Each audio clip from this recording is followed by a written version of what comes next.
A IA vai tirar nosso trabalho? Não, o pessoal deu com esse assunto de IA tirar trabalho. A gente tem que tirar o maior proveito possível da IA e é por isso que eu trouxe o Rogério Chaves aqui do Booking.com para explicar para nós tudo de como funciona a inteligência artificial e como a gente pode tirar o melhor proveito dela no nosso dia a dia.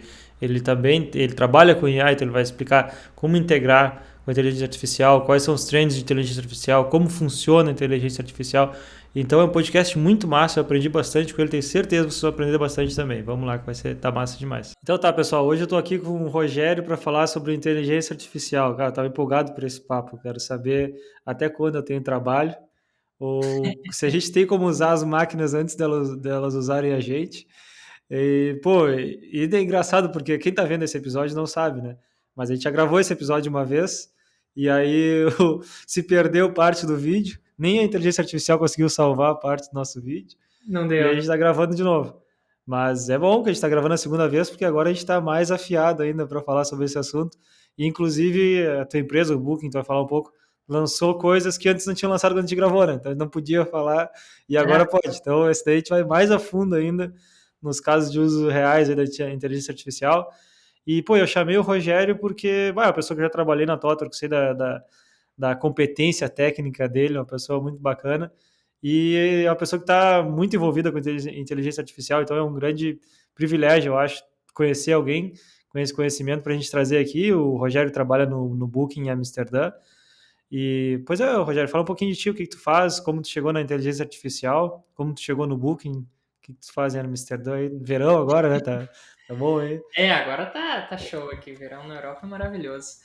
Então, é isso. Ou seja, basicamente, deu toda a introdução. Eu tô trabalhando agora de Engineering Manager aqui na Booking. Tô há 5 anos aqui já, tanto em Amsterdã quanto na firma, né?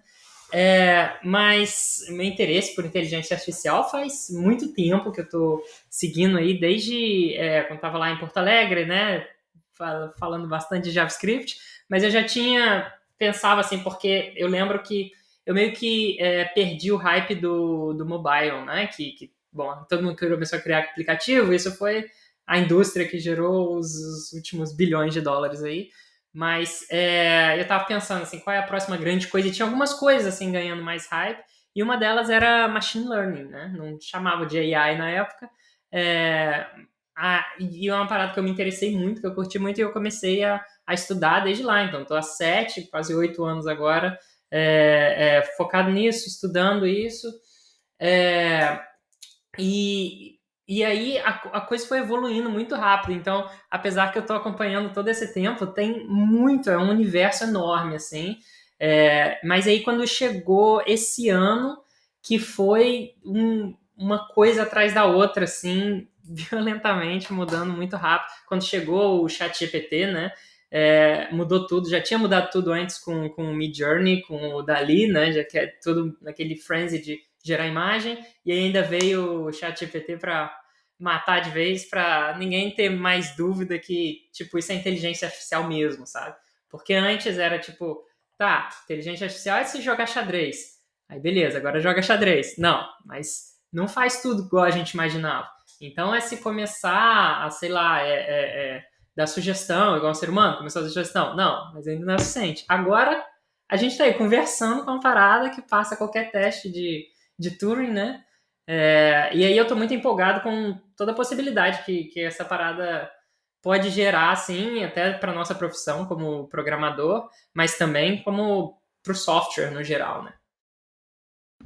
Cara, tu tocou nessa parada que eu acho bem interessante, né, tipo, cara, uns anos atrás, é, era tipo, pô, machine learning, esse tipo de coisa, a gente sabia do potencial dessas coisas, e, pô, eu achava interessante, assim, mas, cara, no fundo era meio chato, assim, não era uma coisa empolgante de fazer, sabe? É, Tipo, eu sabia do potencial, mas era bastante recurso que tinha bastante estudo e muita coisa era bem teórica, assim, né? De como iria funcionar e tal.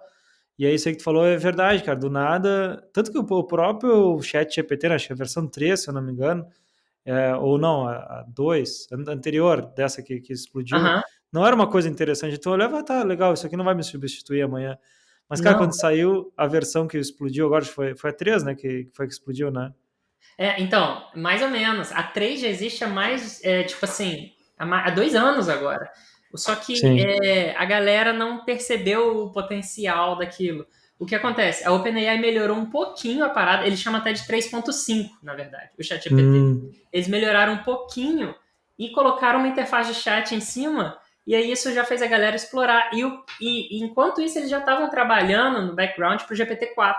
E aí, quando eles sim. lançaram o GPT-4, logo em cima matou de vez, assim, porque começou a passar em todos os testes, assim, de escola, sabe? Depois sei lá, de advogado, nos testes bizarros, Sim, assim. é E bizarro, aí, né? Tá tipo, louco. aí a galera assustou, É. assim, mas realmente, já tinha tecnologia. É até interessante, porque o que acontece é que eles foram olhando as métricas, assim, e a parada tava ficando melhor quanto mais neurons eles estavam colocando. Aí você pensa assim, pô, vai chegar num platô, né? Vai chegar no nível. Só que eles falam assim, tipo, a gente tava vendo e não tava chegando. Então vamos continuar. E aí, Sim. continuou e chegou no GPT-4 que a gente tem hoje. E é isso, mas é a mesma tecnologia. É só mais coisa e vários truques que eles escondem, né? Mas, assim, a base é a mesma de que já existia há alguns anos, mas, assim, ninguém achou que pudesse chegar nesse ponto. Sim, exato. E, cara, conta um pouco para nós dessa evolução, assim, para a gente entender como a gente chegou aqui onde a gente está e tal. A gente falou um pouco de, tipo, no passado, né? Tipo, a gente falava bastante de machine learning, esse tipo de coisa, as empresas gastavam bastante dinheiro nisso e tal, e parece que elas andavam um pouco, tipo, eu vi, assim, muita empresa que, tipo, a gente tem dados, a gente quer entender coisas a partir desses dados e tal, investiam bastante naquilo, mas, tipo, caminhava meio devagar, assim. Claro, a gente tem as Big Tech, né, tipo Google e tal, que são uma galera que está muito à frente disso há um bom tempo já, explorando muito dados, porque o business deles é dados, né.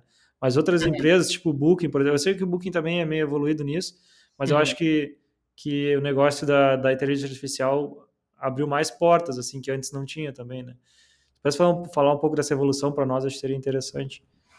Total, eu acho que, e por isso que eu fico bem empolgado agora, porque agora qualquer startup, estão surgindo milhões aí, pode usar isso, sabe? E trabalhar em cima disso. Porque realmente, criar esses modelos é muito difícil e muito caro, e custou bilhões de dólares aí para fazer o GPT, muitos bilhões, e para repetir também vai custar mais bilhões.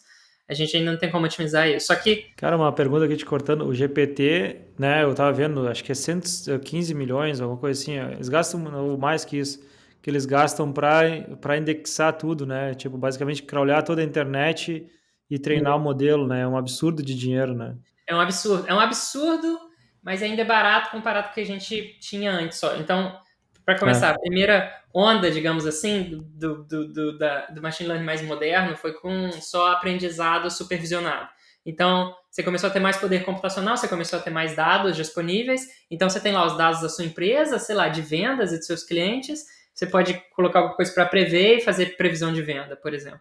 Então, aprendizado supervisionado é assim, eu quero identificar algumas coisas numa imagem, que se é um cachorro quente ou não, você precisa ter um monte de imagem e você precisa ter algum ser humano manualmente colocando, isso é um cachorro quente, isso não é, isso não é, para você colocar para o modelo para ele poder aprender, certo? E aí, para muitas coisas de business, ainda é assim, em grande parte, tá? Então, se você quiser usar aquilo para alguma utilidade, você precisa ter os dados de treinamento, e esses dados pode ser difícil de minerar, difícil de organizar, de formatar, difícil de classificar. E aí, beleza. Mas dado o investimento, você pode fazer isso, mas você tem que ter especialistas, né, os cientistas de dados e engenheiros de dados, e ter tudo isso. Que, como você falou, a Booking tem também, já vem construindo há alguns anos. Mas aí a galera começou a pensar em ideias de fazer aprendizado não supervisionado. Então, o chat GPT, por exemplo, ele pega, para treinarem o GPT, eles pegaram a internet e a única coisa que eles fizeram foi treinar para prever a próxima palavra. Então, você não precisa de classificar. Isso daqui é um sentimento positivo, isso daqui é um sentimento negativo. Não, você pega toda a internet e prevê a próxima palavra apenas. Então, com isso, você diminui muito o custo de treinamento. Mas como eles querem toda a internet e o negócio é gigante, ainda sai bem caro. Porém, a vantagem disso é que como eles não treinaram, porque você poderia treinar um bot na documentação da sua empresa, por exemplo, certo?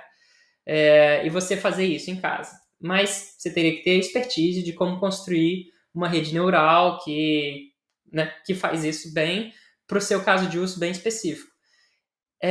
Eles criando modelos que são mais gerais, e esse modelo é mais geral, você consegue adaptar ele para vários problemas que fica fácil de usar. Pode ser difícil de criar, nenhuma empresa vai conseguir criar, pouquíssimas no mundo conseguem criar o equivalente a um GPT da vida, mas usar é muito fácil porque ele é geral, ele entende de todos os tópicos, então provavelmente vai entender da sua empresa. Deixa eu dar um exemplo dessa diferença. Lá na Booking, a gente tem um modelo de texto para tópico.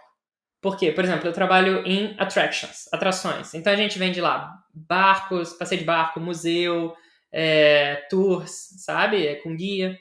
E aí a gente tem as categorias, né, que a pessoa pode buscar, e a gente tem um modelo que eu posso passar o texto do produto e ele me diz se aquilo é um museu, ele me diz se aquilo é um passeio de barco, baseado no texto que a AI está lendo. E a gente tem um modelo próprio, principalmente para hotéis, né? Porque a gente está muitos anos em hotéis, e ele é bem especializado para categorizar features de hotéis. Porém, agora, hoje em dia, qualquer empresa que não tem uma área de machine learning, eles podem pegar o ChatGPT e fazer a mesma coisa. Você coloca lá ChatGPT, me fala, esse hotel, pela descrição, ele permite cachorro? Sei lá. E aí ele vai poder dar o negócio sem você ter treinado algo específico para isso. Então, essa é a grande diferença dessa nova fase que a gente está aí. Não, exato, muito interessante isso. Cara, antes da gente seguir nesse papo, falou várias coisas aqui, eu queria entrar um pouco nelas aqui. Talvez as coisas já estejam dentro da tua cabeça, tu nem vai conseguir explicar elas, mas eu queria que tu conseguisse explicar para uma pessoa de 5 anos o que é um modelo, quando a gente fala em modelo, treinamento e rede neural, assim. Tá, isso é Não interessante. é fácil, imagina. A gente tinha explicado isso da última vez, né? Você falou que deu para entender, então vamos lá. Não. O modelo não é nada mais, nada menos do que um grande array de números para multiplicar os dados de entrada. É assim, ó, uma rede neural, ela só lida com números mesmo. Isso porque o computador calcula com números, né? E foi tudo baseado em cima de modelos matemáticos e multiplicação de matrizes para você chegar no resultado. Mas vamos lá, a gente não está falando de número, a gente está falando, né, de texto ou de imagem. O que acontece é que, vamos pegar o exemplo do texto mesmo, de gerar texto. No caso de modelos Transformers, como o GPT, o que ele está tentando fazer é prever a próxima palavra, mais nada. Quando você fala assim, oi, tudo bem? Oi, tudo bem, como? Qual é a próxima palavra que encaixa ali? Provavelmente é vai, né? Então, você tem o dado de entrada que é oi, tudo bem, como? E você tem o dado de saída que é vai, certo? Como você transforma isso para número, para você poder colocar numa rede neural? Bom, em palavras mais simples, cada palavra é convertida em um número. Então, vamos supor, como é a palavra número 7 do dicionário. Você tem um dicionário que você numera todas as palavras. Então, 7, o vai é 12 e o você é 36. Então, você vai converter o como vai você para 7, 12, 36, certo? E aí, você está esperando sair do outro lado o 12. Como vai você?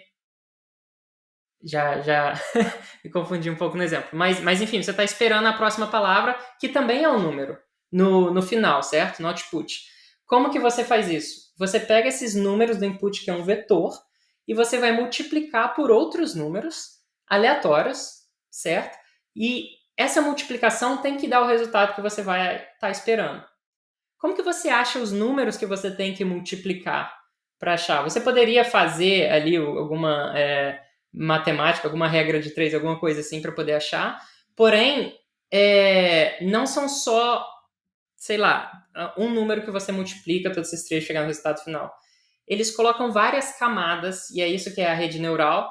Você tem a primeira camada que multiplica esse primeiro vetor de números, depois a segunda camada que multiplica o vetor de novo, a terceira camada, até você chegar nesse resultado final. Esses números, você não sabe quais são, mas você sabe que ele tem que chegar aqui.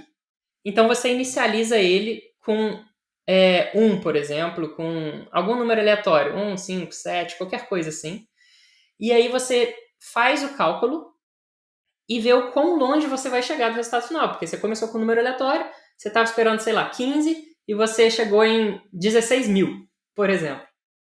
Então, você vai ter que fazer um ajuste. Esse ajuste é o que a gente chama de gradient descent, porque ele vai mudando esse valor ou diminuindo, ele vai ajustando e fala, olha só, você errou muito, então você tem que ajustar muito. Ou se ele errou pouco, você fala assim, você tem que ajustar pouco. Então você vai mexer nesses multiplicadores, ajustando para chegar lá. E aí você vai chegar um pouco mais perto. E aí você repete o processo, ainda não chegou lá. Um pouco mais perto, um pouco mais perto, e por aí vai. Esse processo é o que a gente chama de treinamento. Porque você está tentando achar os valores através meio que da tentativa e erro, mas guiado por um resultado, você vai achar os valores que mais encaixam naquilo. Só que se fosse só uma palavra que você está tentando prever, é fácil. Só que você não está tentando prever só uma palavra, você está tentando prever todos os casos de todas as possibilidades de toda a internet. Então o que acontece, o resultado de todo esse treinamento, que demora meses, né, e fica lá o computador processando, vai na GPU lá intensamente tentando achar esses números, é que você vai achar os números perfeitos que maximizam a probabilidade de todo o texto que você leu da internet estar certo. E aí você pega esses números, que são bilhões de parâmetros, eles chamam de parâmetros, e você salva em um arquivo que pesa vários gigabytes, e esse arquivo, que é o que a gente chama de modelo, é nada mais do que uma array gigante que, dado um texto transformado em número, vai multiplicar para outro número que você vai transformar de volta em texto e vai, com isso, ter o resultado. Então, isso é um modelo. É isso. O modelo é o resultado de um treinamento, então. É. Tá, e a Os rede neural, números só para nós, agora só a rede neural de novo. A rede neural é a estrutura como esses números estão sendo multiplicados. Tá, perfeito. Tá? E aí a pergunta que eu tenho aqui, tu falou ali um pouco disso, beleza, durante o treinamento tu analisa todas essas probabilidades, mas ainda não está muito claro para mim, assim, tipo, a próxima palavra de um texto, ela é muito relacionada ao contexto, né, como tu vinha fazendo. Tu Isso. vem falando uma frase, o próximo vai depender do contexto.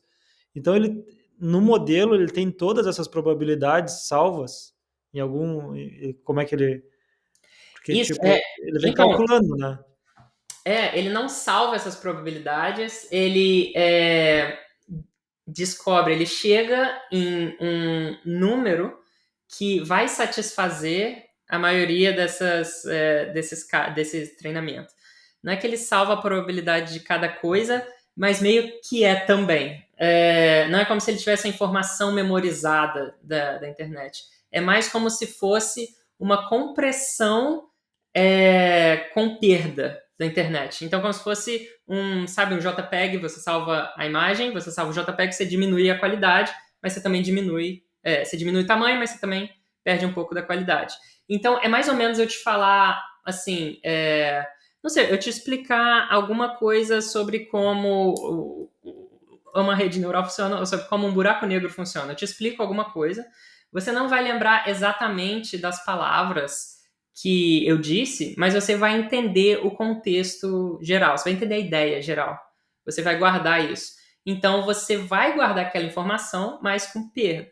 Então, se você precisar reproduzir de novo, gerar o texto, que é o que a AI está fazendo, né, gerando o texto, você vai gerar um texto levemente diferente, porém aproximado. Então, é isso. Então, probabilisticamente, ele não vai falar oi, tudo bem, como cadeira. Ele não vai lançar um Sim. cadeira, assim, porque a chance é muito longe. Não significa que ele vai lançar o mesmo texto que ele leu da fase de treinamento, mas os números que ele vai multiplicar lá vão se aproximar. Eu acho que uma boa maneira de até para quem quiser testar isso, que coisa visual a gente grava, né? Quando comecei a usar o Midjourney lá e depois eu queria que ele pegasse uma imagem e tratasse a imagem, só que ele mudava um pouquinho da imagem e eu fui ver como é que funcionava. Tipo, ele não analisa a imagem em si, ele transforma a imagem em texto, né? Em várias palavras que descrevem a imagem, a partir daí ele gera outra imagem. Então é meio que isso, tipo, ele consegue gerar outra imagem, mas a imagem não vai ser exatamente igual à imagem que tu colocou, porque a imagem que a gente coloca normalmente ela é super detalhada, né? E É. ele, o contexto, se tu bota um cachorro lá e tal, com uma marca branca no olho, barará, ele vai reproduzir um cachorro com a marca branca no olho, mas algumas coisas vão ser diferentes, né? Porque deve ser isso aí que tu falou, realmente ele não vai ser exatamente igual, porque ele é Não, como meio que uma memória de uma pessoa real, assim, né? Tu olha, tu grava algumas coisas, mas tu não grava exatamente, se fosse desenhar ali não. né? Tipo, não ia desenhar exatamente igual. E acho que isso é uma maneira bem interessante de pensar sobre isso, né? E essa é a vantagem, porque se gravasse exatamente igual, não seria inteligente, né? Seria um banco de dados. Você está simplesmente memorizando, né? O É jeito que o verdade. Midjourney funciona é parecido. Ao invés de tentar prever a próxima palavra, é muito interessante isso. Eles pegaram várias imagens na internet com legenda, né? Com aquele subtitle. E aí você pega a imagem e você adiciona um chiado nela, sabe? Quando a TV tá fora do ar de antigamente. E aí, depois de novo, até ficar mais chiado. E aí você treina o modelo para tentar. Olha só, se eu tiver. Aí você começa com um chiado total, absoluto. Você fala, ó, se eu tiver esse chiado aqui, esse noise, com essa legenda, prevê o próximo passo. E aí ela tira um pouco do chiado para aparecer mais um cachorro, por exemplo. Porque você deu um chiado e cachorro. Aí vai ficar um cachorro um pouco embaçado. E aí, de novo, agora desembaça um pouco mais para aparecer um cachorro. E por aí vai. Então, a AI vai meio que esculpindo aquele noise até chegar num cachorro, porque viu milhões na internet. Mas é isso, é com perda, é como você tirar um cachorro da sua cabeça, você também não vai desenhar perfeitamente, mas você aproxima ali. Tanto que, cara, é legal tu usar esse exemplo, porque é exatamente assim, né? Os dois exemplos que tu usou, o do chat GPT ou qualquer IA que a gente usa, o do Bares também, tu vê ela digitando para ti ali as palavras que ela tá indo para a próxima palavra, né? E o É, Midjourney também, que ele nunca usou Midjourney, bota aí Midjourney no Google, que é gerar imagem. Primeiro ele te lança uma imagem que tu não consegue entender ela esboçada, assim, vai indo, vai indo, vai indo, vai indo, até pum, ele solta a imagem completa. Então agora tu descrevendo isso, é muito interessante de entender por que as coisas acontecem, né, cara? então, e aí as pessoas perguntam, tipo, "Pô, mas por que vai aparecendo uma palavra por vez, esse efeitinho que eles colocam, sabe, para ficar mais legal e tal? Não, isso não é design. Isso funciona, porque funciona assim. Ele prevê a próxima palavra, e aí você pega aquele texto de novo, coloca na rede neural de volta, tá. Agora qual é a próxima palavra depois dessa? Agora você tem um contexto maior. Aí põe tudo de novo, qual é depois dessa? Ele vai prevendo uma a uma. Então, isso é real. Até por isso que ele tem dificuldade se você fizer assim, tipo, faz uma frase com, sei lá, 10 palavras e a última palavra tem que rimar com a primeira. Ele tem muita dificuldade de fazer isso porque como ele só prevê a próxima, ele não sabe exatamente onde ele vai parar. É interessante os efeitos que causa quando você sabe como funciona. Sim, sim, sim, o cara tenta quebrar a inteligência artificial. Ai, ai. Mas, cara, agora, beleza, agora que a gente tem um bom background aí de como funciona, me explica um Espero pouco que de como. tenha conseguido explicar Não, bem o que é. não, foi sim, cara, foi sim, foi muito bom. Eu queria um pouco de falar um pouco de como é que tá a inteligência artificial na Booking aí, os casos de uso que vocês têm, que vocês têm pesquisado, e como está sendo essa jornada de adotar isso na vida real, assim, em grande escala, acho que seria interessante. Uhum, beleza, beleza. A Booking sempre teve, bom, Machine Learning e Data Scientist, né? A gente, famosamente, com muito teste AB, muita coisa assim, a gente tem modelos bastante na área de hotéis mesmo, para prever várias coisas. Até a gente já tinha, antes do ChatGPT, para gerar texto, principalmente tradução de máquina, porque a gente está em, sei lá, 40 línguas, né? É, mas aí, o lançamento mais recente, as tecnologias mais recentes, a galera tem ficado bastante empolgada, né? Tem surgido bastante coisa nos hackathons, hack days da vida, Mas a Booking está tomando um approach bem, como que eu vou dizer, bem devagar, bem seguro pro tópico. Uma preocupação que a gente tem muito lá é de fairness, né? A gente tem um comitê de safety, AI safety. Então, o que a gente se preocupa é que coisas que, por exemplo, hallucinations da AI, né? Porque você pede para o ChatGPT gerar alguma coisa, ele vai te responder e ele pode gerar informação inválida. Então, eu estava fazendo um teste lá, ele sugeriu um museu para a pessoa aí que, na verdade, era em outro país, e ele achou que fosse em Paris e, na verdade, era no Canadá, sabe? Então, tem muita preocupação levada a isso, mas dito isso, tem um time que chama Responsible AI, na verdade, e eles têm um processo, quando você pensa em alguma feature que você quer desenvolver, você vai submeter lá um formulário, e eu acho muito interessante porque eles te fazem pensar em coisas que talvez você não ia pensar antes. Um dos princípios, por exemplo, é fazer com que o usuário tenha a escolha final. Então, por mais que a gente use a AI para ajudar os usuários, a gente não pode decidir por eles. Então, por exemplo, você pode usar para priorizar algum hotel que o usuário está escolhendo porque tem mais a ver com o perfil dele. Mas você não pode, por exemplo, esconder as outras opções, porque o usuário tem que ainda estar no controle final. Você não pode usar para limitar as opções dele, para decidir. Por quê? Porque a AI pode ter vieses, pode estar errado, pode ter alucinações. Então, a ideia é que a gente use, mas tem esses guidelines e uma série de questões lá. Dado isso, uma coisa interessante que a gente tem também é um wrapper em cima da API do OpenAI. Isso porque para a gente controlar o uso, né, e o gasto e tudo mais. Então, tá tudo muito, muito começando, né? Então, a gente está analisando bastante. Mas eu acho que poderia falar de algumas coisas que a gente tá pensando em construir, por exemplo, lá na minha área de attractions. A gente vende atrações, né?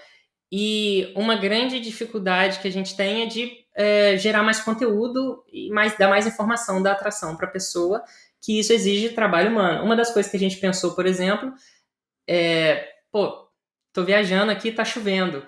Onde que eu posso ir agora? O que eu posso fazer? Aí a gente pensou em colocar um filtro de atrações, experiências que são legais de fazer em dias de chuva. Só que atualmente teria aqui uma pessoa lá classificando um por um, né, o que é bom de chuva ou o que não é, ou pelo menos alguns, e aí ter um cientista de dados para criar um modelo para tentar prever e tudo mais. Só que agora a gente pode simplesmente pegar todas as atrações, dar para o chat GPT uma a uma e perguntar, e aí, você acha que essa é boa para dia de chuva ou não? Pronto, a gente gera já um dataset com true ou false para cada um e pronto, a gente tem um filtro novo. Mais do que isso, a gente está usando agora para fazer busca semântica. Então, até então, a gente podia buscar só o nome, né? Tipo, Museu do Van Gogh, Museu, não sei, Museu Nacional, Torre Eiffel, a gente tinha que pesquisar pelo nome. Mas com a busca semântica, que eu posso explicar depois como funciona, mas é interessante porque você não passa para o ChatGPT diretamente, você pega um passo anterior. Você pode buscar coisas como atrações para uma família com 2 crianças, sabe? E aí ele vai saber recomendar coisas que tenham a ver para uma família baseado na descrição, porque agora você tem essa inteligência. E qualquer outra coisa que requeira uma inteligência simples, digamos, agora pode ser automatizada. Uma coisa E. que Não, pode falar. uma coisa que que ajuda a pensar assim, features que você pode desenvolver para o seu software, é pensar que o ChatGPT é um elemento de inteligência. A gente tinha até então, né, sempre teve banco de dados, rede e tudo mais. Agora você tem um componente de inteligência. Você pode jogar as coisas ali para ele e ele vai te dar uma resposta. Então pode ser para criar essas categorias, pode ser para aumentar esse conteúdo, pode ser fazer tradução. Você pode não só pedir tradução, você pode pedir para escrever com um estilo diferente, porque isso é uma das dificuldades que a gente tem. A gente não quer escrever o texto dos produtos só na língua apropriada, mas também com o estilo da Booking, né, da empresa. E por aí vai. Mas diz aí. Sim, não, não, isso é muito massa mesmo. E, cara, tu tava falando ali de como vocês usam a OpenAI e tal. Eu fiquei com duas dúvidas. A primeira é a questão de privacidade disso. Tem alguma, tipo, como é que funciona hoje o negócio de privacidade? Vocês alimentam a OpenAI com os dados de vocês e isso é ok? Como é que é? Não, Depois eu tenho então, outra pergunta. assim, sim. Vamos lá. Esse daí é um tópico sensível mesmo.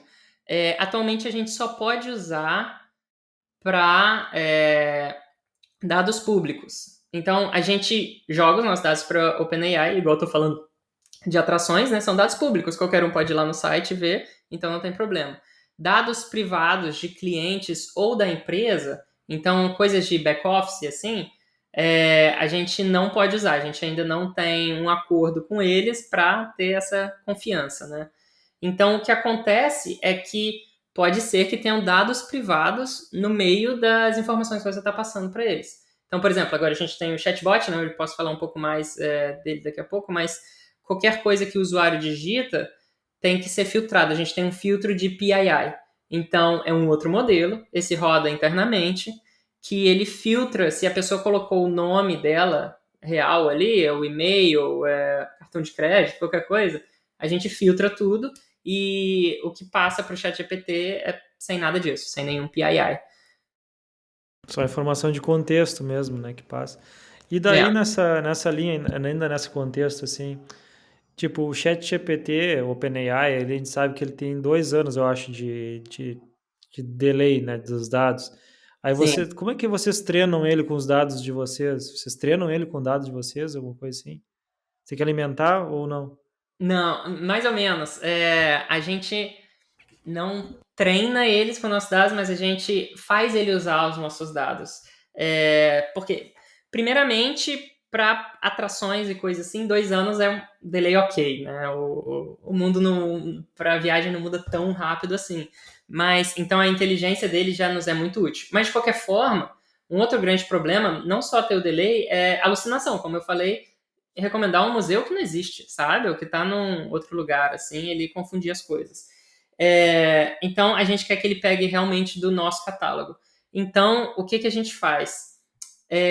A gente fala, ao invés de falar para o chat GPT, assim, do bot, gerar sugestões, a gente fala para ele gerar uma busca para o nosso sistema, que a gente vai dar sugestões, vai alimentar ele ali on the fly, entendeu? Na hora, e aí eu vou retornar o resultado. Então, por exemplo, eu quero alguma coisa para fazer com a minha.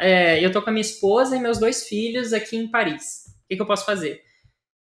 Ao invés dele responder direto, ele vai gerar uma query, um JSON, que é assim: olha, a pessoa está buscando por o que fazer com filhos e família, esses são os dados dela, essa foi a informação, eu passo para o sistema, para a nossa API de busca.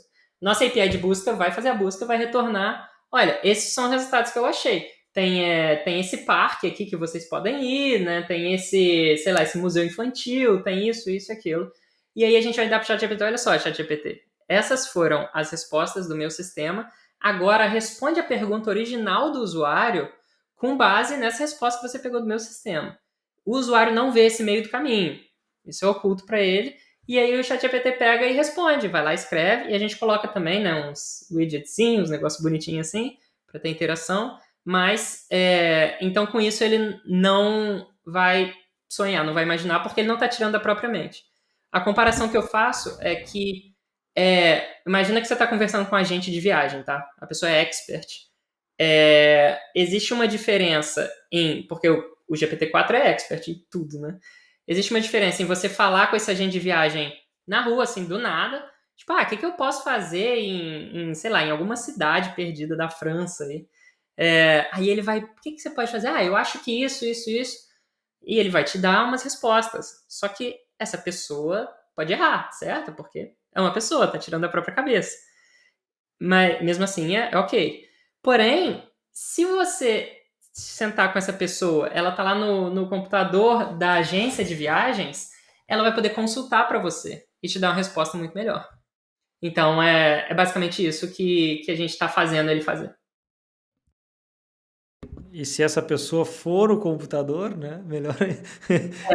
Se essa pessoa não for uma pessoa e for o computador, é melhor ainda, né? Isso. Massa, cara. E aí eu não cheguei a integrar ainda, tá no meu backlog de coisas assim. Agora a gente está na comunidade lá, a gente tá começando a desenvolver um curso e vai ser um sistema de streaming. E uma das partes que eu quero tocar é passar pelo um vídeo, né? Imagina que tu tá num serviço de streaming, tu é, sei lá, Netflix. Faz o upload do vídeo, tira todo o texto do vídeo e manda para a IA e começa, me classifica esse vídeo, me dá o sentimento de vídeo não, no filme, no caso, né? Tipo, pegar a informação a partir de texto dali e autoclassificar os vídeos, tipo, similar aos exemplos que tu deu do Booking, eu quero fazer isso no curso até para como uma parte de estudo, assim. Mas Maneiro. uma coisa que ainda tenho dúvida é como é que funciona a integração nesse caso, assim, beleza, quando eu mando uma coisa para a API do OpenAI, do ChatGPT ou outra lá, e ele me dá um output em texto, beleza. Mas tem como dar um output em algo que eu consiga seguir um fluxo de código? Ah, sei lá, me dá um booleano, algo assim. Tipo, como que Tem. funciona essa integração de sistema, service to service, assim? Então, tem, e isso é muito massa.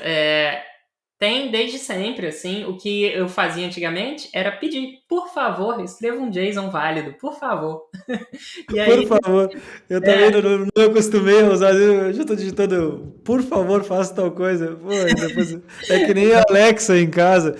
Às vezes eu quase dou boa noite para Alexa, mas o que eu estou fazendo, sabe? então, pois é, então, cara, mas funciona, porque, sabe por quê? Porque, lembra, a gente falou, foi treinado na internet, né? Então você imagina o diálogo de duas pessoas na internet, imagina uma outra falando, tipo, faz isso. Aí, pô, você não dá ordem em mim, não sei o quê. Se a pessoa fala, por favor, a chance da outra responder positivamente ou responder certo é maior. E o ChatGPT meio que aprendeu isso. Então, faz um pouquinho de diferença, sabe? Mas de qualquer forma, mesmo você pedindo com muito carinho, às vezes ele gerava um JSON inválido. Então o que a galera fazia? Uns regex lá, né, para ver se bate, e se não der certo, roda de novo e vê se vai dar certo, porque você pode ajustar a temperatura e aí você tenta, que é tipo a randomização, e aí ele tenta mais vezes. Só que agora a OpenAI lançou uma funcionalidade que é genial, que ele força o output a ser válido. Você dá uma estrutura, você dá tipo um JSON schema, sabe? Para parada, e aí você chama OpenAI Functions.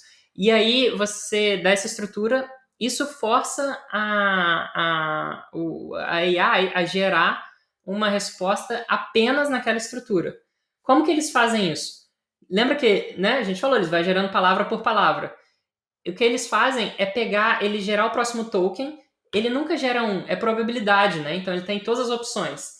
Ele vê qual que é a opção que encaixa numa sintaxe válida, com maior chance. Então, essa daqui é a maior chance que tem e que, ao mesmo tempo, é uma sintaxe válida, é o abre brackets, né? Então ele vai escolher essa. Então é isso que eles fazem. Então eles conseguem forçar a rede neural a gerar um output válido. Gerando output válido, você tem um JSON, com JSON você faz o que você quiser. Né? Você pega, manda, faz a chamada, tem a resposta e manda de volta. Então, é assim que você faz a integração com o sistema. Massa, cara, vou explorar mais isso, mas agora já me abriu bastante a mente para. Claro, né? De novo, a gente pode perguntar qualquer coisa para a parada, né? Então é meio que isso assim, né? Tipo, é tu dizer o que tu quer, né?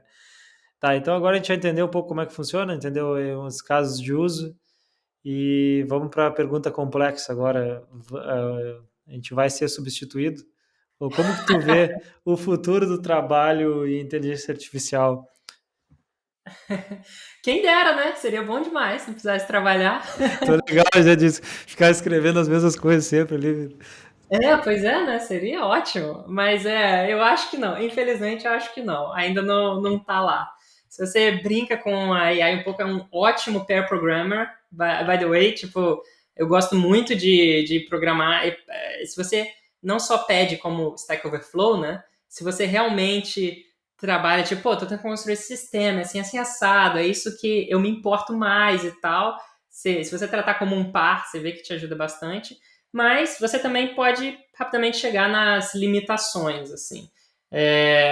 Que uma das grandes limitações é o contexto. Então, apesar de o ChatGPT agora ser já bem generalista e mais expert que a maioria de nós, na maioria das áreas, o contexto é limitado. Então, ele não consegue lidar com um codebase grande, por exemplo, não consegue lidar com um contexto grande em qualquer profissão que você tiver.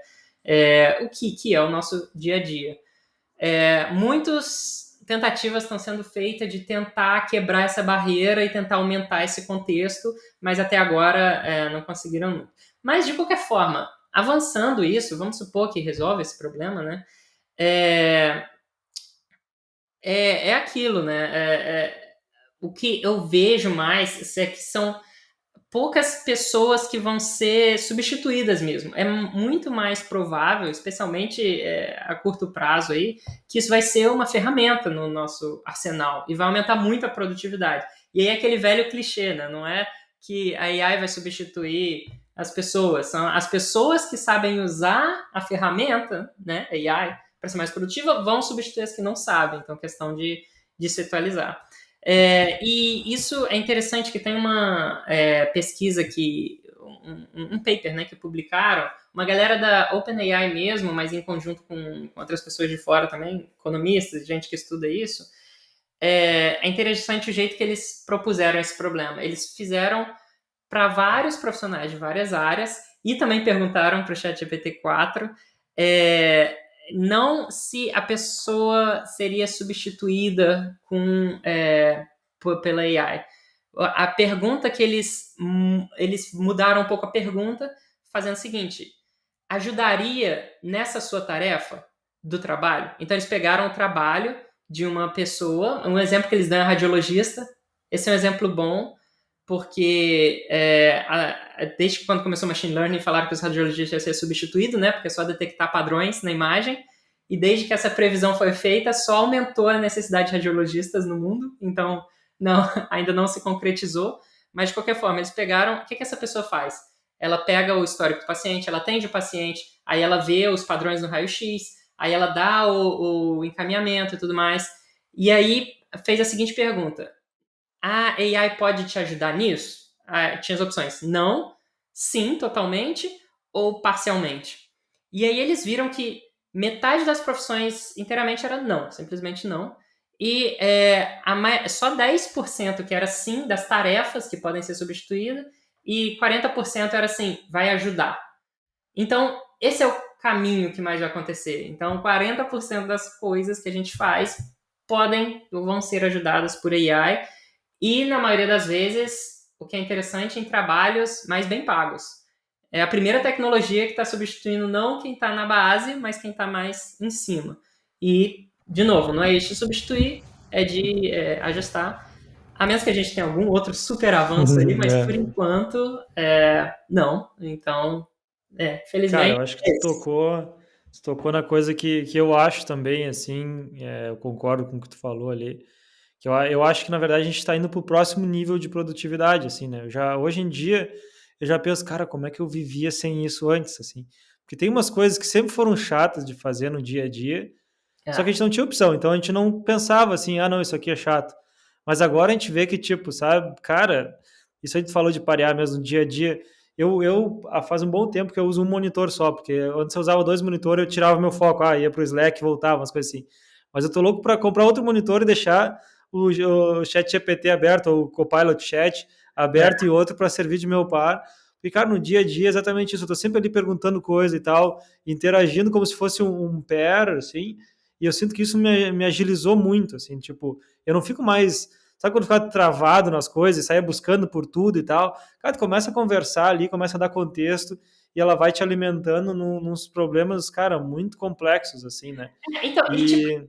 e é coisa. Foi mal interromper, mas é coisa tipo. Ontem mesmo eu tava mexendo com Kafka e eu sei como Kafka funciona, mas eu não lembro Uhum, exatamente qual é a função que eu tenho que sim. chamar para fazer tal coisa. Eu não preciso lembrar, sabe? Tipo, não é assim que eu tô trazendo valor, porque eu memorizei Exato. tudo da API. Eu pergunto pra Né? parada, ela me responde. Então é nesse tipo de coisa que tá, né? Trazendo produtividade. Às vezes tu precisa exatamente, coisas que a gente, e eu acho que outra coisa que tu falou ali, que eu já notei também no dia a dia, que a IA ela é feita para quem sabe o que perguntar, né? Então, às vezes, quem vai ali, que é mais júnior e tal, acaba se confundindo com a resposta que ela dá. Eu vejo tecnicamente, tu vai lá e manda gerar um teste unitário com o GitHub Copilot.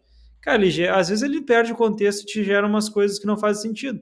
Então, se tu não Uhum. sabe testar, tu não vai conseguir fazer aquele teste funcionar e tu vai desistir da. Tu tem que saber o que tu pergunta. Eu tava um exemplo agora que eu tava também, lá de novo no curso. Eu tava pensando em umas coisas de modelagem e tal, assim. E aí no curso vai ter uma parte de admin e uma parte e o resto do sistema, né? Imagina que tu tem o upload de vídeo, depois tu tem a parte de streaming de vídeo. E aí quando eu modelei inicialmente os domínios lá, pensando em DDD, assim, eu fiz o admin e fiz a parte de vídeo. Quando eu fui, aí eu pensei, vou fazer esse módulo separados. Quando eu comecei a desenvolver, eu vi, não faz sentido o admin ser um módulo separado porque ele é acoplado ao vídeo. Faz Aham. sentido a parte de vídeo ter uma parte administrativa que é separada a nível de código, mas eles vivem juntos. Aí eu comecei a conversar com o chat GPT, eu estou Ah, aqui fazendo esse modelo de DDD e tal, eu pensei em um módulo, mas não deu muito certo. Teria uma maneira boa de eu fazer isso junto, né, em um aham. módulo só, mas que ao mesmo tempo fique seguro e tal. E ele começou a me dar opções de arquitetura e tal. E eu pensei, caramba, cara, isso, sabe? Tipo, nada dali era novidade para mim, mas chegar naquela resposta, provavelmente eu teria que pesquisar, eu ia lá ver highlights de livro que eu já li, sabe? Até eu formar uma opinião de novo. E ali, em minutos, abriu minha mente para coisa que, tipo, aí eu cheguei, cara, óbvio que é essa aqui, e é essa aqui a arquitetura que eu quero. E fui adiante. É. Então, tipo, essa agilidade que a gente tem, quando a gente já sabe o que perguntar, cara, é incrível. Acho que acelera muito e aumenta muito a produtividade, né? Mas óbvio que vai ter coisas que vão ser. A gente tem o Mid Journey lá e pessoas que faziam ilustração, aqueles lá provavelmente sofreram. E algumas pessoas vão sofrer, até quem não se atualizar, eu acho, imagina, a gente está falando aqui de produtividade, né? E aí a gente que está usando isso, tu muito mais do que eu, mas eu que uso para trabalhar assim, já estou acelerando mais a minha produtividade. Se as pessoas não se atualizarem também, vai ser incomparável comparar a pessoa que está usando IA desde o início para desenvolver, para trabalhar, com a pessoa que não usa, né? O nível de produtividade vai ser absurdamente diferente, né? Acho que essa que é a coisa que tem que se cuidar, eu acho. Pois é, pois é. E só dar uma dica aqui, então, que você falou que tem que saber perguntar, né? Mas uma dica de ouro, assim, que é genial. Porque é isso, as pessoas usam muito como um Google, né? Pergunta lá, não me deu a Uhum. resposta certa, tchau. Não, você tem que usar como um coworker, alguém que está conversando. Um problema do chat GPT é que ele sempre tenta te dar a resposta, certo? E aí é o que você falou, se você não souber perguntar, vai ser É. uma resposta ruim. Macete você pode fazer sempre, você coloca qualquer coisa, no final você coloca assim, antes de me responder, me faça perguntas, 2 ou 3 perguntas, para eu poder clarear a minha questão, o meu contexto, a minha pergunta. E aí, o que, que ele vai fazer? Ele vai dar uma de consultor, sabe? Você faz uma pergunta, ele te devolve com outra.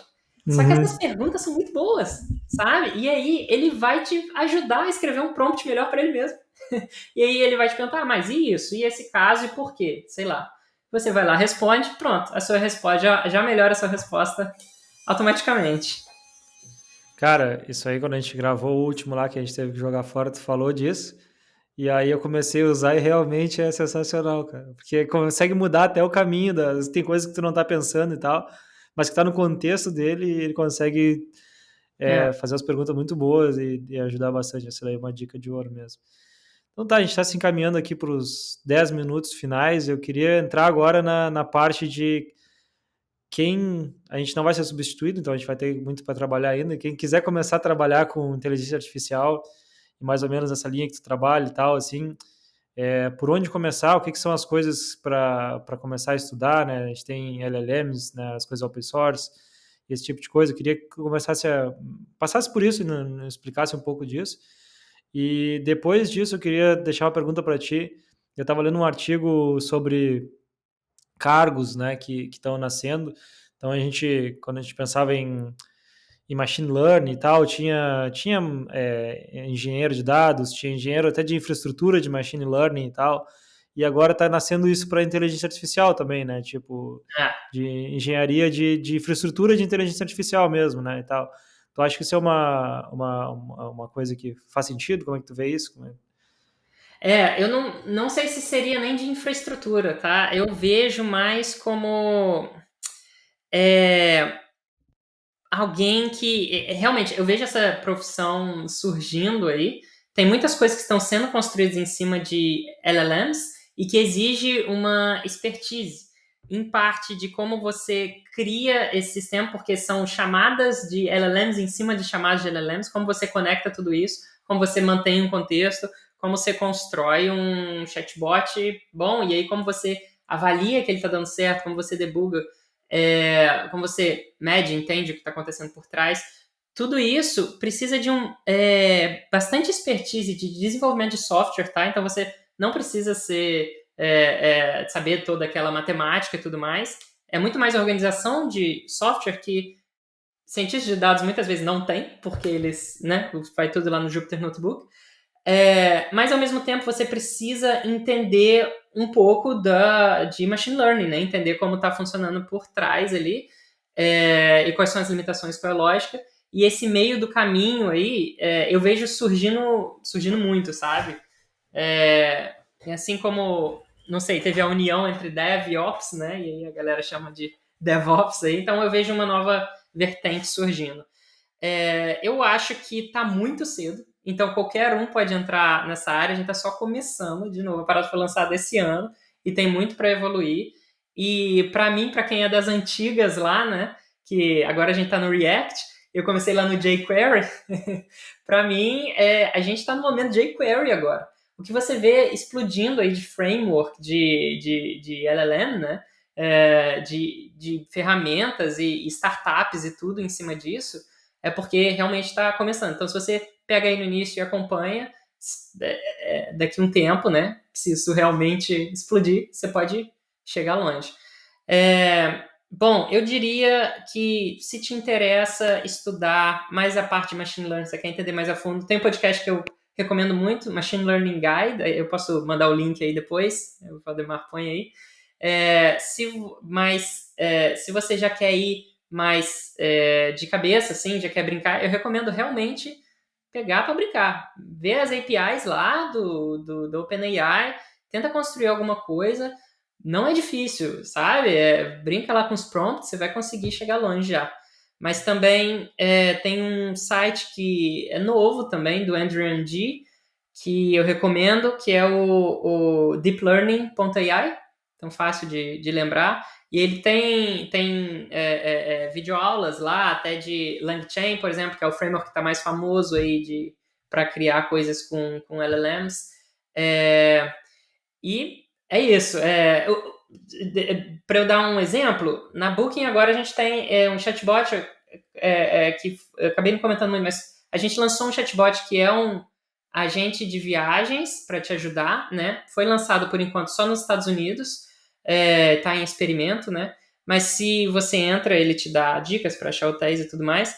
Mas é muito interessante ver como isso foi feito por trás. Por exemplo, cada prompt que você manda, cada mensagem que você manda, na verdade, não é uma chamada para o ChatGPT, são 3 ao mesmo tempo, para coisas diferentes e com eager evaluation, né, alguma coisa assim para também diminuir a latência e tudo mais, e conectado de uma forma que é muito interessante. Eu espero que um dia a gente possa publicar aí né, no blog de engenharia público, mas esse tipo de expertise que eu acho que seria desse profissional.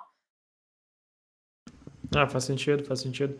E só para nós dar uma passada, né, tu falou de LLMs, o que são LLMs mesmo? Porque a gente não chegou Foi a tocar mal. nessa... E... LLMs é o que a gente está comentando o tempo todo. É que a gente falou só de GPT ali no início, né? O GPT é o específico da OpenAI, vamos dizer, a marca deles, né? Mas a galera pegou a ideia, que foi publicado num paper, e eles agora tem um monte open source, então começaram a replicar. E tem do Facebook lá, o Llama, né? Tem um da Amazon, tem um da Microsoft agora, que eles estão para lançar o Orca. E a galera tá lançando open source, tem muita coisa open source. Tem o Claude também, que é concorrente.